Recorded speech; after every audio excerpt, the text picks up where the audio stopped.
את מוכנה לצילומים? מה? אנחנו מצלמים היום? כן, יש לך רעיון בכלל?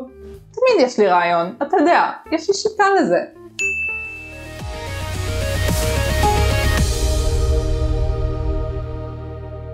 היי, ברוכים הבאים לסטודיו צ'רי. אני סימון צ'רי, ובסרטון היום אני אדבר איתכם על השראה. השראה זה דבר סופר חשוב בציפורניים ובאומנות בכלל. אני אשתף אתכם בתהליך היצירה שלי, ממה אני לוקחת השראה ואיך אני מביאה את זה לידי ביטוי בעיצובים שלי.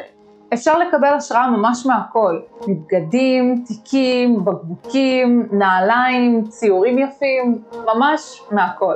אז בסרטון היום בחרתי לעשות ציפורניים בהשראת הלוק הזה שמצאתי בפינטרסט. ציפורניים זה חלק בלתי נפרד מהאופנה ואפשר להתאים את הציפורניים לכל לוק, וזה בדיוק מה שנעשה. בואו נתחיל. כדי להתאים את הציפורניים ללוק, אני בעצם לוקחת אלמנטים מהלוק כמו צבעים, טקסטורות וצורות ומשלבת אותם בעיצוב שלי. לפי התמונה אפשר לראות שהיא לובשת בגדים שנראים כמו מדי צבא כאלה, ואני מאוד רוצה ליצור אפקט של הבד הזה בצבעי ההסוואה.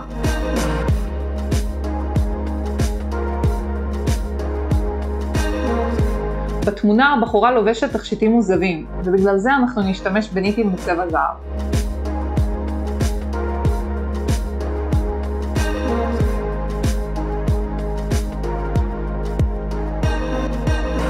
דרך אגב, בסרטון הקודם הרבה מכם שאלו אותי מה זה הכתם הכחול הזה על הציפורניים. זה בלוטג, זה דבק שמחזיק את הטיפס על הסטנד. הוא לא חלק מהעיצוב ואנחנו נוריד אותו בסוף, אז בבקשה תתעלמו ממנו. בתמונה ראינו שמה ששובר את הלוק והופך אותו למעניין באמת, זה החולצה והנעליים בצבע כתום זוהר. וזאת הסיבה שבאצבע הזאת בחרתי ליצור אפקט של פרנץ' הפוך בעזרת הצבע המושלם הזה. לאצבע הזאת אני רוצה לעשות משהו קיי יותר, שמזכיר קצת את התיק בתמונה, אבל לא בא לי להשתמש בצבע השחור, אז אני אשתמש בצבע ירוק קיי במקום.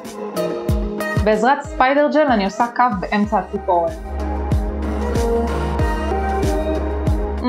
במחשבה שנייה זה לא נראה כמו שחשבתי שזה יראה, אבל אין טעויות, יש רק happy accident. We don't make mistakes, we have happy accidents. אז בואו נוציא מזה את המיטב. בא לי להוסיף עוד ניטים, כי למה לא?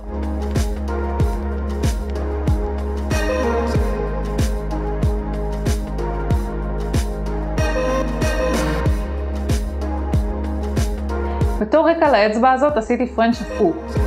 אני רוצה להוסיף גם קצת צורות גיאומטריות, ובשביל זה אני אשתמש בספיידר ג'ל. העיצוב לא חייב להיות בדיוק לפי מקור ההשראה שלכם. אפשר להוריד ולהוסיף אלמנטים לפי טעמכם.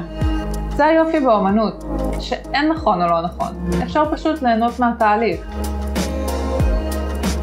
באצבע הזאת אני רוצה לעשות רק את החלק האמצעי בצבעי הסוואה כדי להוסיף עניין ללוק. כמה טיפים לתהליך היצירה. אל תעשו דברים בלחץ.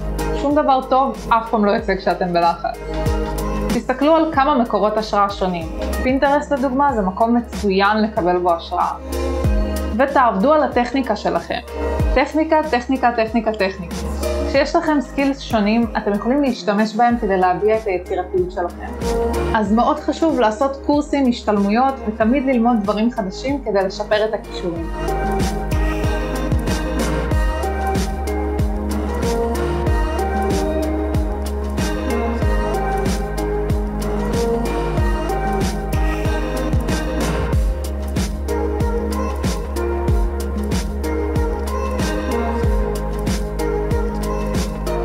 מה נותן לכם השראה? תשתפו אותי בתגובות למטה.